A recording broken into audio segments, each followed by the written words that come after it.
Assalamualaikum, masih bersama Kak Ugi. Kali ini Kak Ugi akan mendongeng, judulnya Batu yang Menangis. Alkisah di sebuah desa, tinggallah seorang ibu dan anaknya. Ibu ini hanya tinggal berdua, yaitu dengan anaknya yang bernama Darmi. Setiap hari ibu ini pergi ke sawah sendirian, sedangkan anaknya Darmi hanya di rumah bermalas-malasan. Kerjaannya hanya berdandan saja. Suatu pagi ibunya merasa kelelahan karena hari itu ibunya mau panen di sawah. Ibunya meminta tolong kepada Darmi untuk membantunya. Darmi, bisakah kamu bantu ibu di sawah? Ibu bekerja sendirian, capek sekali nak. Darmi, anak ibu itu pun menjawab, ibu, aku tidak mau membantu ibu. Nanti kukuku bisa rusak bu, kulitku bisa hitam. Jawab Darmi kepada ibunya. Ibunya pun menjawab, ya sudah kalau begitu Darmi, tolong kamu masak saja di rumah ya. Nanti kalau ibu pulang sudah ada masakan. Darmi pun menjawab lagi, ibu ini selalu saja menyuruh Darmi. Sudah sana ibu pergi.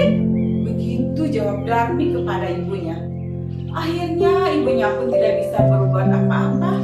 Ibunya pun pergi ke sawah, ke ladangnya dengan terpaksa. Ibunya pun berjalan ke ladang, membawa cangkul dan perlengkapannya.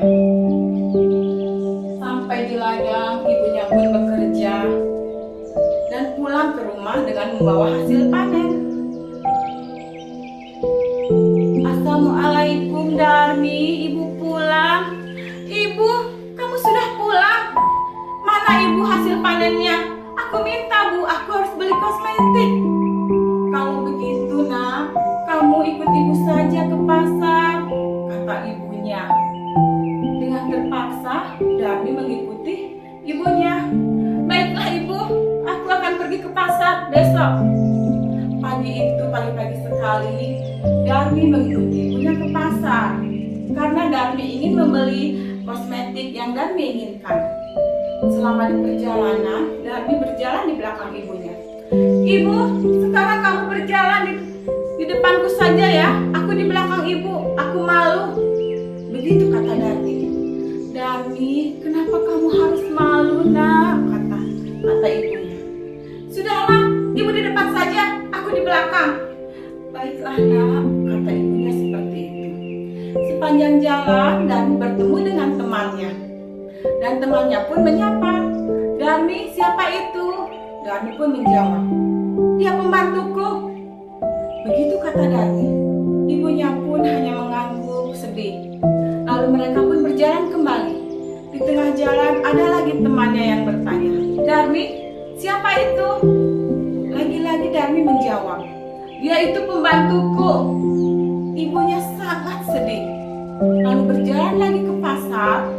Di pasar pun ramai teman-teman Darmi dan bertanya, Darmi siapa itu? Darmi pun menjawab lagi, dia itu hanya pembantuku. Begitu ucap Darmi.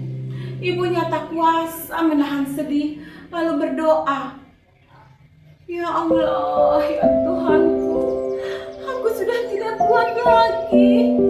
Tolonglah beri pelajaran pada anakku Darmi. Tolonglah ya Allah. Begitu doa ibunya. Tiba-tiba Darmi berteriak, ibu, kenapa kakiku tolong? Tolong. Begitu ibunya pun menyampiri Darmi. Darmi, kamu kenapa? Kakiku tidak bisa digerakkan bu, semuanya berubah. Akhirnya kaki Darmi dari batu, dari ke bawah sampai atas, terus ke atas sampai kepala berubah jadi batu. Darmi, maafkan ibu nak, ini pelajaran buat kamu. Akhirnya Darmi pun berubah menjadi batu. Dan batu itu sampai sekarang ada di pinggiran tebing di Pulau Kalimantan dan disebut sebagai batu menangis. Nah, adik-adik, apa pelajaran buat kita? Kita harus sayang sama orang seperti